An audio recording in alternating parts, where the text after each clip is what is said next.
Fenlon, we meet again. And again.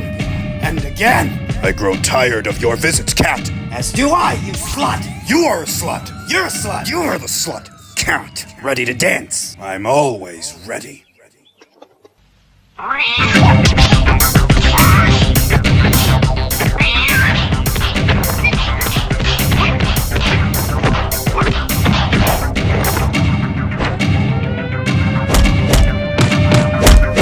Fenlongo, I've missed our chats. Shut up and fight.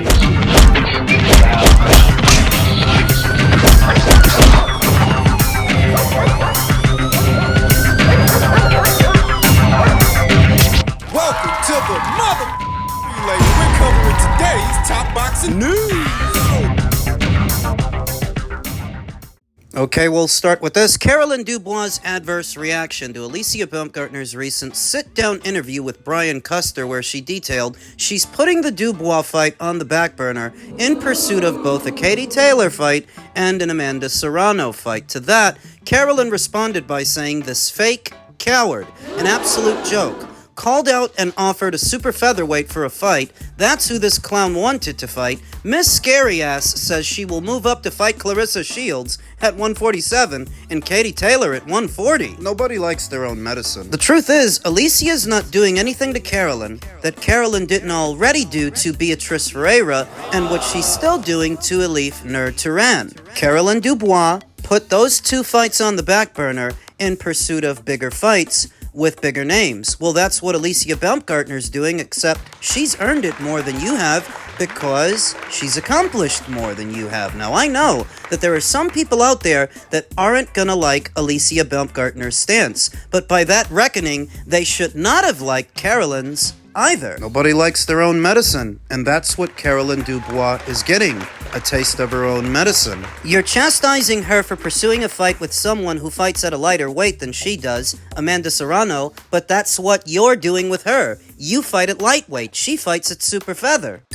I don't actually think it's a good idea for Alicia to save this fight for later, because if you do, Carolyn is only going to become more experienced and, in effect, more dangerous. I think it would be a better idea to take her on sooner than later, while she's still green. But she's not doing anything to Carolyn that Carolyn herself hasn't done already. What's good for the goose is good for the gander. Don't leave your dirty underwear at the top of the hamper. What? Delaying the fight is only increasing the demand for it. The transatlantic showdown between Alicia and Carolyn, to where by the time it does happen, it will be a super fight. It's simmering. It's building. Though en route to it, unless Alicia can actually land a major fight with Amanda Serrano, she's going to be subject to a lot.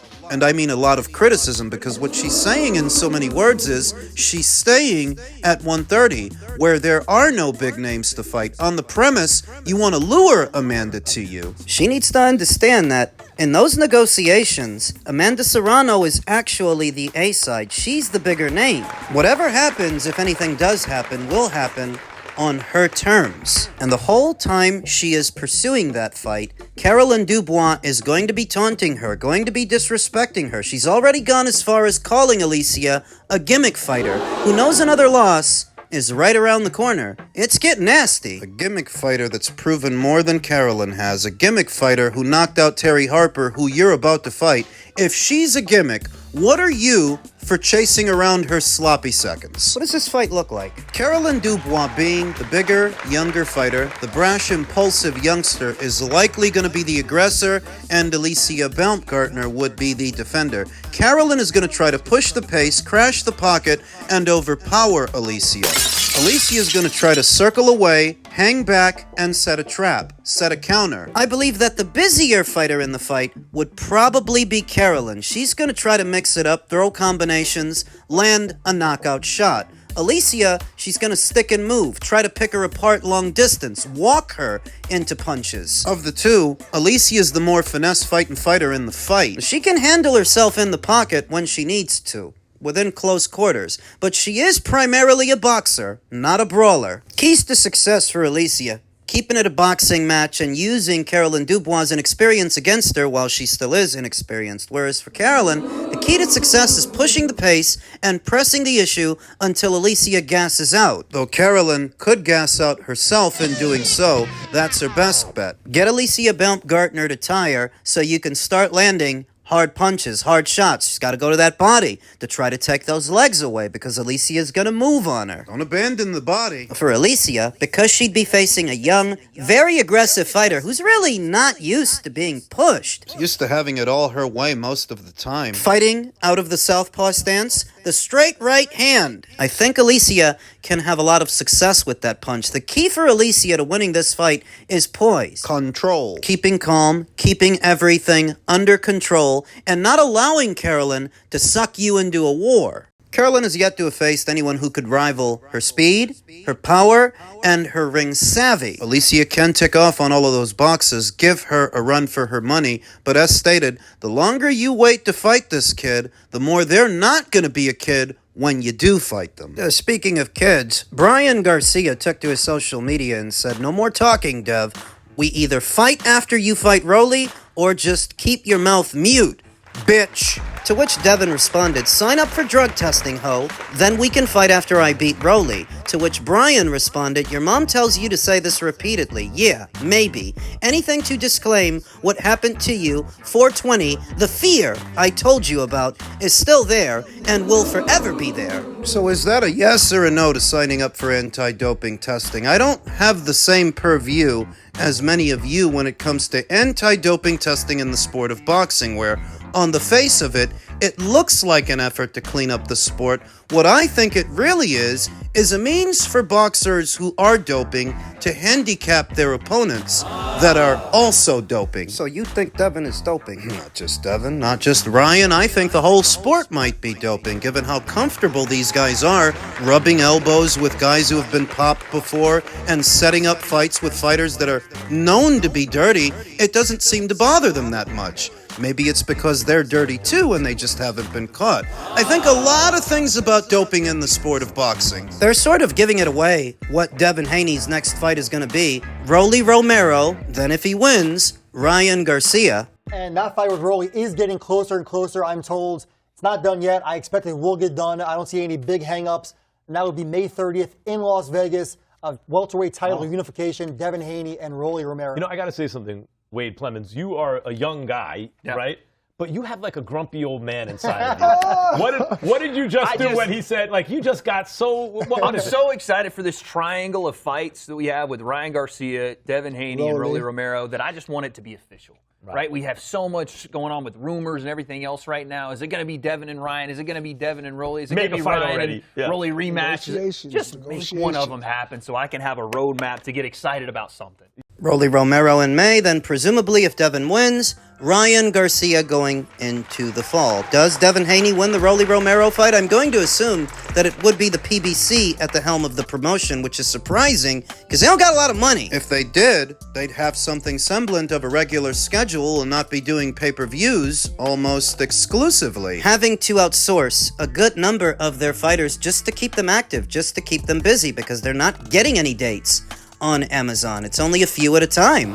So if a fight between Devin and Rolly is set to happen, I'm going to assume that it is the PBC at the helm of the promotion, and Devin needs to make it emphatic, like what we saw from O'Shaquie Foster when he was the away fighter opposite the ring, their guy, Stephen Fulton. O'Shaquie was so dominant in that fight, they couldn't take it from him. Devin's got to do the same thing, can he? It's possible, because Rolly Romero has enlisted the aid of Ishmael Salas, who normally trains very cerebral fighters, boxers, not brawlers, not artillery fighters, and not fighters who win fights by strength of arms, fighters who win fights by being cerebral. And that's what Rolly was the last time we saw him against Ryan Garcia. He didn't go in there chasing a knockout, he just boxed Ryan up. That's what Ishmael Salas is molding Rolly into. More of a boxer's boxer. But being a boxer against Devin, that plan ain't gonna work because you don't box better than that kid. You're not better with that base style than Devin.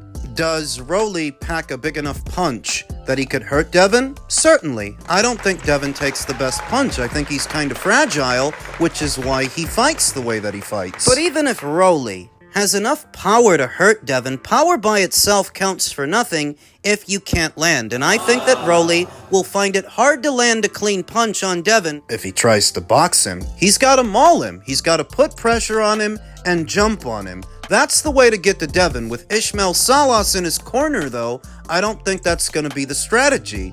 As stated, Ismael Salas is a cerebral trainer that trains cerebral fighters. Rolly has shown improvement. He is becoming more of a boxer, but being a boxer with Devin, I don't think that's going to work. Conservatively, Devin Haney on points might be the pick. Devin's not a knockout merchant. Even when he has his guy hurt. He don't finish his food. When he knocked down Regis Pagarius, he didn't jump on him. When he knocked down Brian Norman, he didn't jump on him. He don't finish his food. So a points win for Devin seems likelier than not. Moving into a Ryan Garcia fight, what does Brian do in the interim? What does he do in the meantime while Devin is settling up with Rolly?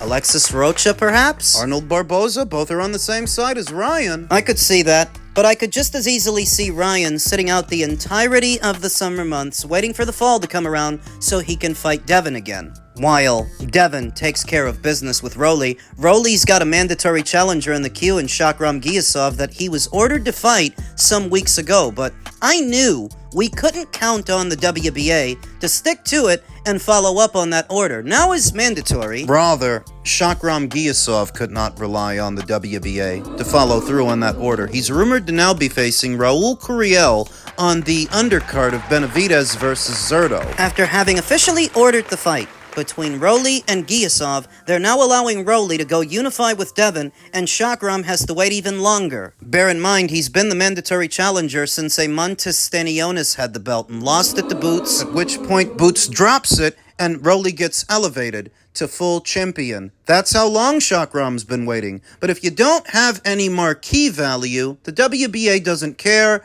and they're not going to do their job. That's the gist of it. Now, the fight between Giasov and Curiel is set to be for a WBA interim title, a secondary title. Ideally, those secondary titles serve as a segue to fight for the full one. But the way the WBA uses them is as a paperweight. Here, you hold on to this while we don't order the fight that we should order. WBC does the same thing. And if you're dumb enough to pay the sanctioning fees for these secondary titles, what they then do is order you to defend them. Otherwise, your spot is forfeit, and so is your title shot. It's tantamount to blackmail. Tantamount to holding a fighter's title shot to ransom after they've already earned it. Shit like this way, I think Zuffa is sort of needed in boxing, the shakeup they've created. This is the system that people presume to be defending, one that deprives fighters of the opportunities they're supposed to provide. So that if Zuffa is offering fighters an alternative to the usual nonsense we get from the sanctioning bodies, two in particular,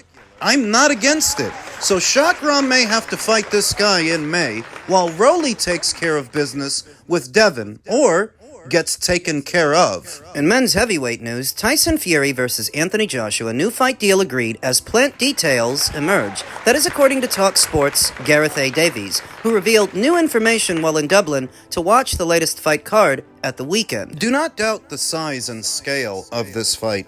This is a major fight, one of the bigger fights you can make in the sport of boxing, one of the biggest. Remember, everybody thought that Kell Brook and Amir Khan were so past their prime, who could possibly want to see them fight? But when they did, everybody showed up and showed out for that one, as they did for the two Eubank versus Ben fights. So just imagine for this. Fury and Joshua had agreed a deal to meet this summer, but the latter was involved in a car crash which killed two of his close friends in Nigeria in December. It threw his boxing future up in the air and delayed his plant return in February or March with the deal on ice. But now, after a period of recovery, Joshua is expected to return to training camp imminently and is expected to continue fighting. He will first reportedly return in July in a comeback to blow away any cobwebs, having last fought against Jake Paul in the same month as the accident. But it has now been revealed by Davies that a clash with the Gypsy King has been agreed in principle again behind the scenes. He said, the Fury versus Joshua fight is signed. Okay, it is signed in the background. I've got that on good authority. It's with the big money people. It'll be on Netflix. It's agreed. They are moving towards it, but they both want the fight. It's on the cards, and it's going to happen. He then suggested that the date being explored is currently fluid, with the bout to take place either late this year or in early next year. The bout would be a blockbuster if it is on Netflix, given it still remains one of boxing's biggest commercial fights, thereby amplified by having it on a major platform like Netflix. Joshua has an exclusive deal with DAZN, and intricate details may still need to be ironed out. Despite being towards the latter stages of their careers, Fury and Joshua's rivalry still remains one of the biggest unanswered questions in boxing. The pair have huge followings, particularly on British shores, and remain two of the high-selling superpowers around. Fury had retired from boxing, spelling a seeming end to a meeting with Joshua. But of course, Fury's got a penchant for retiring and then unretiring. People are used to it by now. What about Joshua's exclusivity deal with DAZN? Could that get in the way? No, because it didn't get in the way of the Jake Paul fight, and that was a fight that he took on short notice. On short notice, they ironed out all the details. With more time to work, surely they can iron out these details. And thus, the clash will be on Netflix and sets a precedent for the streaming service to try to tap further into the blockbuster events in the squared circle. Joshua has returned to light training in recent weeks, including sparring, which has heightened the chances of his return, and his promoter, Eddie Hearn, indicated that he is now in a position to move back into a full camp and resume his plot to return to the top of the division in a final hoorah.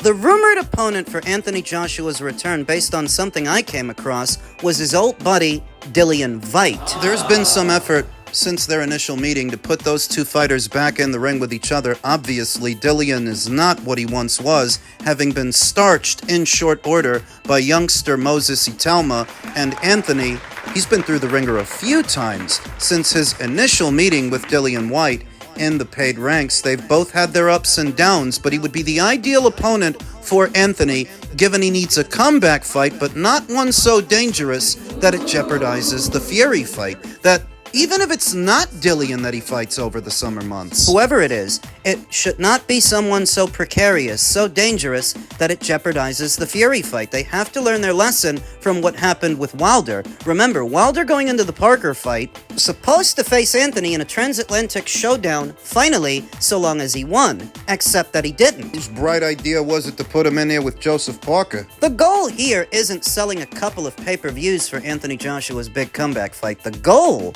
is making it to the Fury fight. That is what's paramount. That's what it's all for. So whoever he fights upon his return, it's got to be somebody safe, even if people don't like it at first. Suck it up, Buttercup. Now, who the lead promoter for the show is going to be is what's in question, because we know by now that Zuffa Boxing has made some effort to poach this fight from Frank Warren, from Eddie Hearn. They've gone as far as trying to poach Anthony, but he remained loyal to Eddie and Matchroom. So who's the lead promoter gonna be? Is Zuffa going to be involved? And if they're not, is Turkey involved, at least in any capacity? In truth, given Netflix's scale and size, they don't actually need Turkey's money to put this together. They've got their own. The massive purses for the Jake Paul versus Anthony Joshua fight they conjured up on short notice, they can come up with more than that, with more time to plan and time to promote, that they don't actually need Turkey's money for this one. This is a big fight all by itself.